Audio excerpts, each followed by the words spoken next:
La colline d'Analamang. C'est sur cette position dominante que le roi Andrian Jacques décida d'implanter son palais en 1610. La ville d'Antananarive était dès lors fondée. Son nom signifie littéralement « la ville des 1000 guerriers », un écho aux 1000 hommes installés par le souverain pour protéger son royaume des éventuels envahisseurs. Mais ce n'est qu'à la fin du XVIIIe siècle que fut scellé son statut de capitale. Lorsque le roi Andrian Anpoin Limern, le seigneur du cœur de Limern, parvint à unifier son royaume. Son pouvoir s'étendait alors sur la quasi-totalité de l'île. La ville continua ensuite progressivement son expansion autour de la colline centrale. Tana a une spécificité très intéressante par rapport à d'autres villes de l'océan Indien ou de l'Afrique. Ce sont ces collines. Vous voyez, vous avez beaucoup de relief. Et ce qui est très beau, c'est que les maisons ne se cachent pas.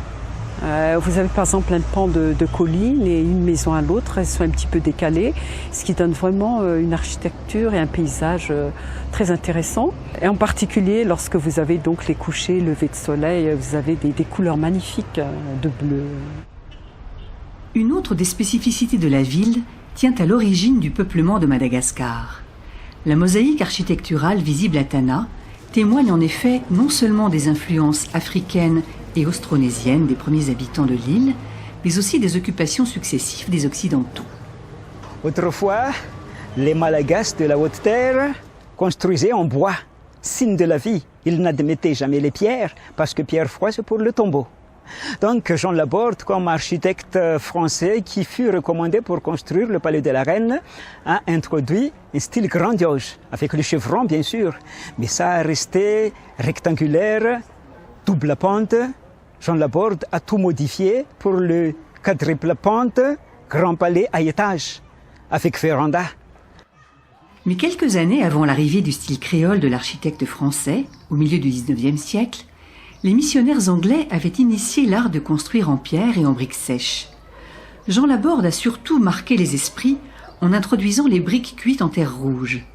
Même si la technique de cuisson a évolué, suivant le modèle hollandais, elles font encore aujourd'hui la fierté des habitants de la région. Donc ici, vous êtes sur une colline des 12 collines sacrées et vous allez descendre de plus en plus vers la basse ville. Et vous allez constater une évolution au sens entre guillemets, de l'architecture en fonction des périodes. Plus vous allez descendre, plus vous allez constater donc une architecture plus moderne, en disant donc, je crois que c'est un peu l'architecture 18e en France, et tous les bâtiments administratifs qui ont été construits dans les années 60. La Haute-Ville est en effet le berceau de l'histoire de Tana. Les églises, catholiques ou protestantes, illustrent les différentes dominations religieuses qui se succédèrent au fil des ans. La cathédrale gothique d'Andohal remplaça une ancienne chapelle en bois, édifiée en 1862 par les premiers missionnaires catholiques arrivés à Tana. 17 années d'efforts furent nécessaires pour arriver à bout de sa construction. Perché sur l'un des plus beaux quartiers de la ville, son site offre un panorama imprenable sur le lac Anouch, survivance des anciens marais de la basse ville. En plus de ces édifices religieux, la partie supérieure de Tana abrite surtout les monuments symboliques du pouvoir merne.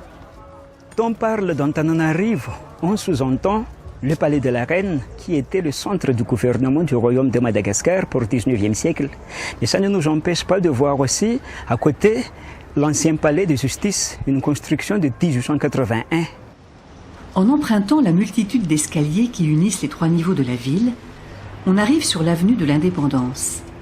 Bordée d'anciens bâtiments coloniaux français et fermée par la majestueuse gare de Sourane, elle est l'œuvre de l'architecte français Fouchard et date de 1910. Autrefois très marécageuse, la basse ville est bordée par les rizières caractéristiques de cette mégalopole agricole.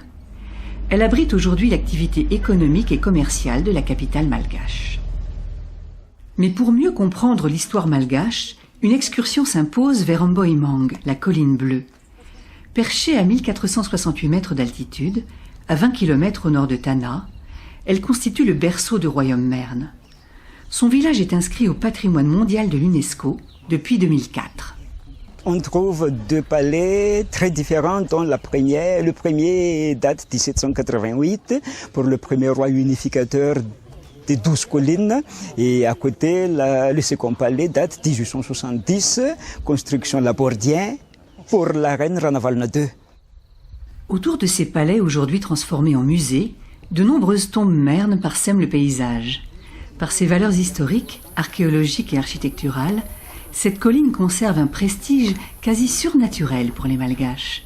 Toutes les collines sacrées autour de Tana accueillent chaque année des milliers de pèlerins, religieux ou non, venus honorer leurs ancêtres. Et parmi eux, de nombreux Réunionnais effectuent ce retour aux sources. Tananarive et ses environs, il y a beaucoup de Réunionnais qui viennent encore visiter étrangement, mais c'est comme ça, les sites cultuels. Ils viennent visiter pour se sentir un peu, faire partie du peuple malgache. Si Antananarive est a priori moins touristique que les villes balnéaires de la Grande Île, cette région constitue cependant l'étape indispensable pour comprendre les racines historiques et culturelles de Madagascar.